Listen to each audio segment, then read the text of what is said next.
Alright, so good day mga kayamers. Kamusta po ang lahat? Okay, so mga kayamers, for today's video,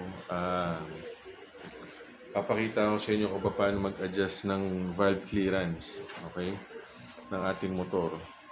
So, please stay tuned.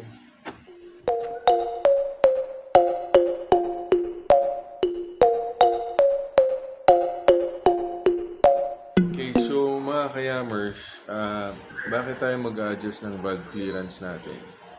Okay? So, ito yung share ko base ko sa aking na experience. Okay?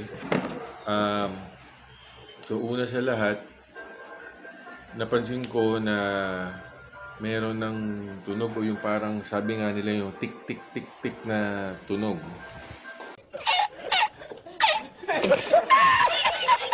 Alright? Tapos, isa sa mga dahilan, yung pagka tinotono ko yung karburador, medyo nahihirapan na rin ako itono. Okay? Na itotono ko, pero pagkadating sa plug reading, medyo hindi siya masakto. Okay? Pangatlo na dahilan, yung loss of power. So, naisa-start mo siya na umaandar, pero maya-maya biglang mamamatay. Okay? So, yun yung mga naranasan ko okay, na nag-push sa akin na kailangan ko nang i-check yung valve clearance ng ating Honda Wave CX. Okay? So, ito na. Papakita ko sa inyo. Alright. So, yan mga kayamers. Nahubaran na natin or natanggalan natin yung mga fairings ng ating motor. Okay. So, ito yung mga kailangan nyo na tools. Okay, sa pag-adjust ng valve clearance. Ito. Yung tinatawag nilang filler gauge. Okay, so may nabibili naman to online.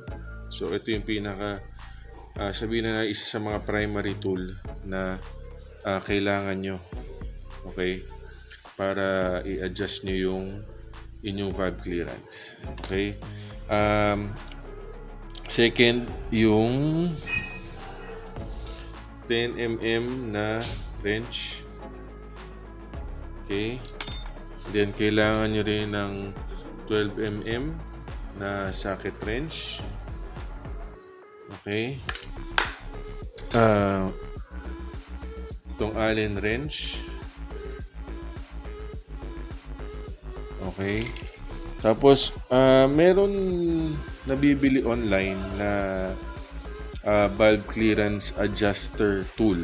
Okay. Pero ngayon, wala tayo. Kaya, ito muna yung gagamitin ko. Isang 9mm na socket wrench. At ito, long nose. Okay? So, simulan na natin mga kayamers. Okay? Okay, so mga kayamers, before you start, okay, siguraduhin yung malamig. Okay, ang inyong makina. So, pag mag-a-adjust kayo ng valve clearance, siguraduhin yung malamig ang inyong makina. Right? So, ang gagawin natin, una, so tatanggalin natin itong cap na to. So, gagamit tayo ng Allen wrench.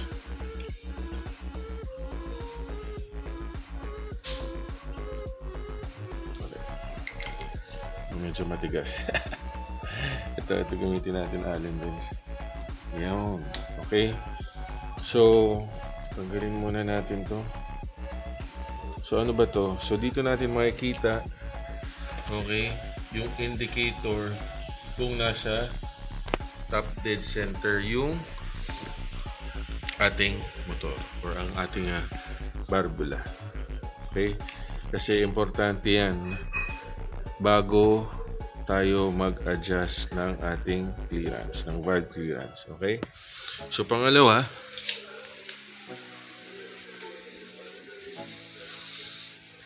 Tanggalin natin yung spark plug.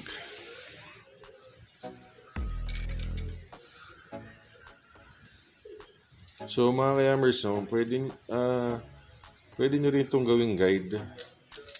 Okay, sa kahit anong motor. Basta alam nyo lang kung nasaan yung mga bagay-bagay na kailangan yung tanggalin at i-adjust.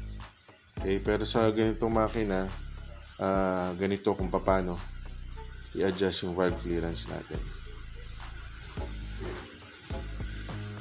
Okay, so ganyan reach yung ating mixture. Okay, so pag natanggal na yun mga kayamers, pwede nyo na gamitin dito yung 10mm. Yan. Tatanggalin na natin tong cover natin. Cover ng head natin. Okay. Oops. So tatanggalin na natin to.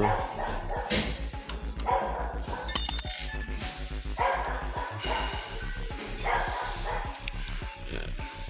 So kailangan nyo malaman mga kayamers step by step. Okay? Kung paano to. So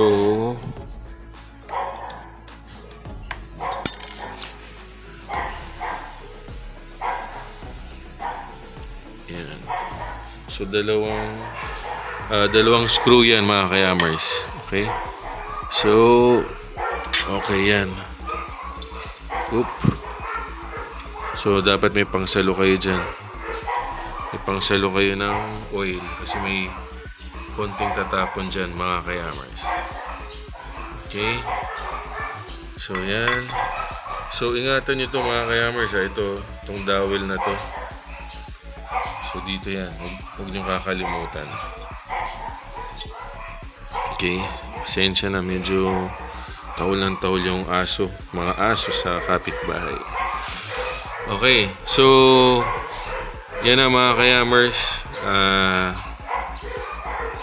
Nakikita nyo, ito yung a-adjust natin.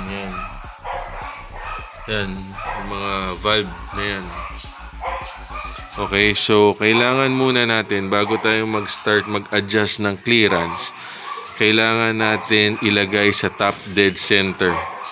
Okay, itong ating makina. Okay, so yan mga kayamers, no? Tama talaga natin ilaw. Yan.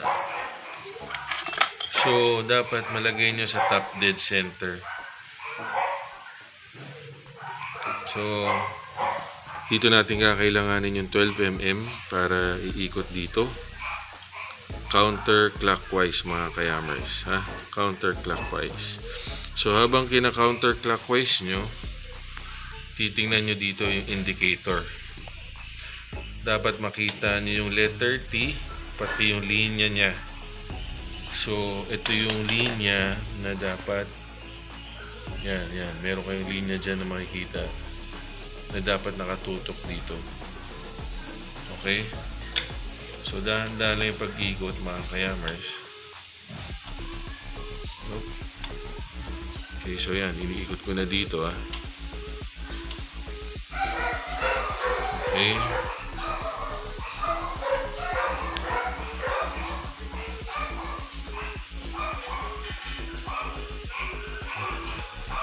Okay, pag nakita niyo na yung letter T, tas lumagpas kayo, okay lang, sige, ikot nyo pa.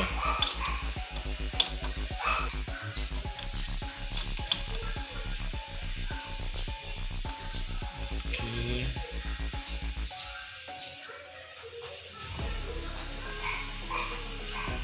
Yan, may makikita rin kayo letter F.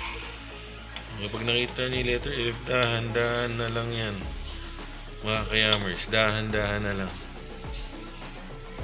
So, yan mga kayamers, nasa top dead center na siya. Yan, lalagyan ng ilaw. Yan, makita nyo yung letter T, tsaka yung linya nya. So, nakatapat na dun. Okay? So, kung makikita nyo. Pero meron yung letter T at linya na dapat nakatapat dito.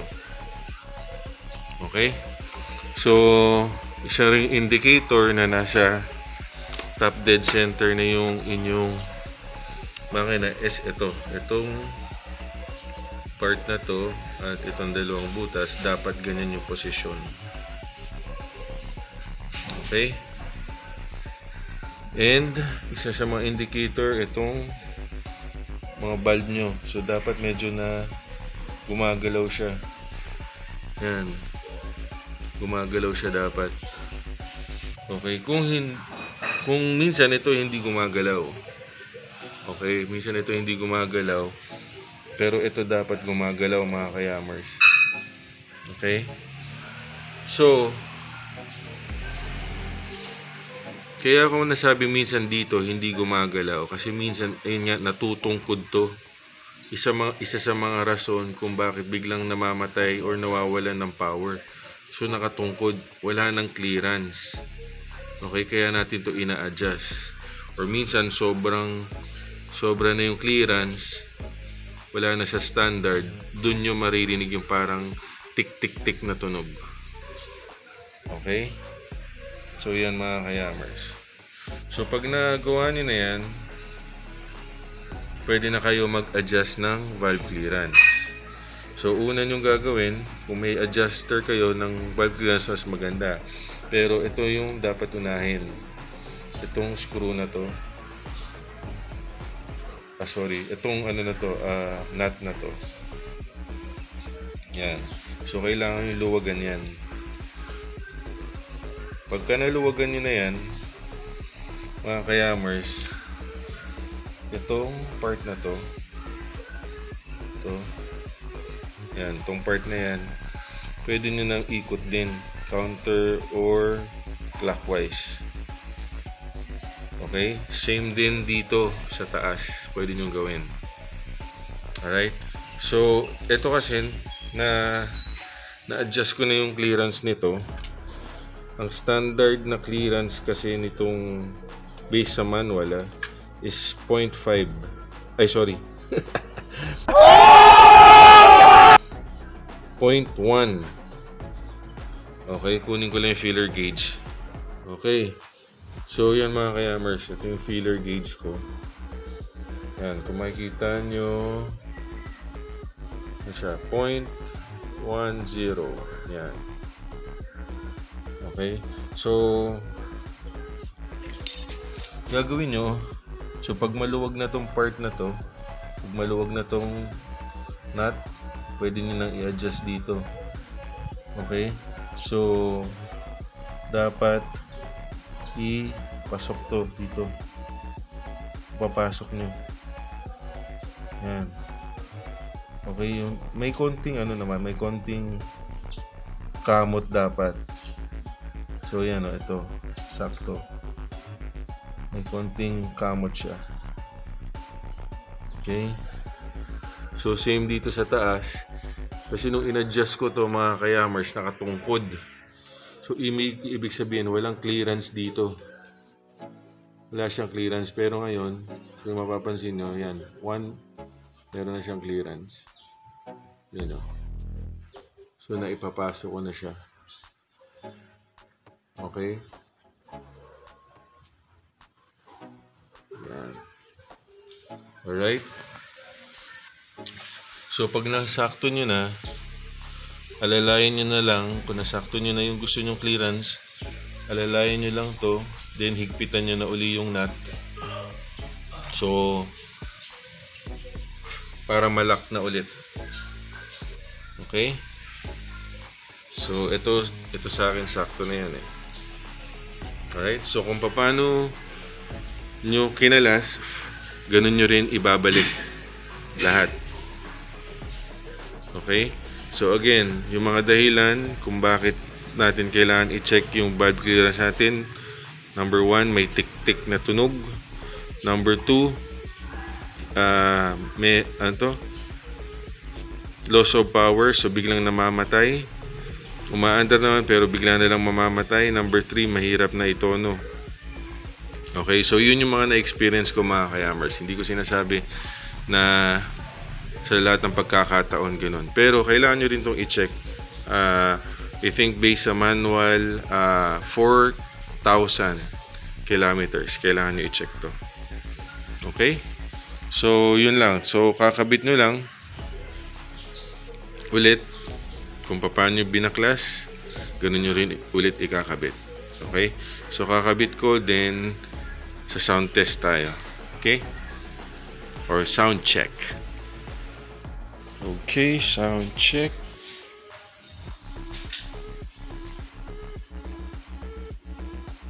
So, susi natin.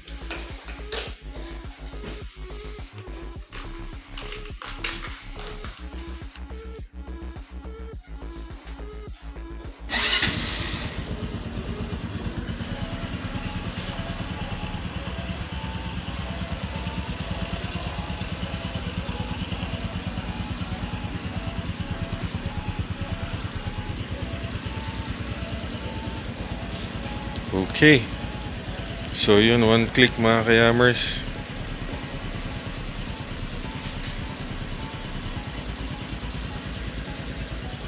Alright, so okay, so yun na mga kayamers, no? So okay na, one click na yung pag-start.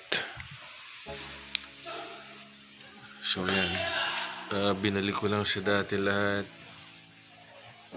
Sa spark plug yung cap dito. So kung itong oil, dagdagan nyo na lang kung ilan yung na ano to, kung ilan yung nabawas. Okay, so yun lang mga kayamers. I hope you like the video. So please don't forget to share and subscribe. Thank you mga kayamers, and peace out. Time staying strong, need to move on to be what I want, I'll keep dreaming on. Time staying strong, need to move on to be what I want, I'll keep dreaming on.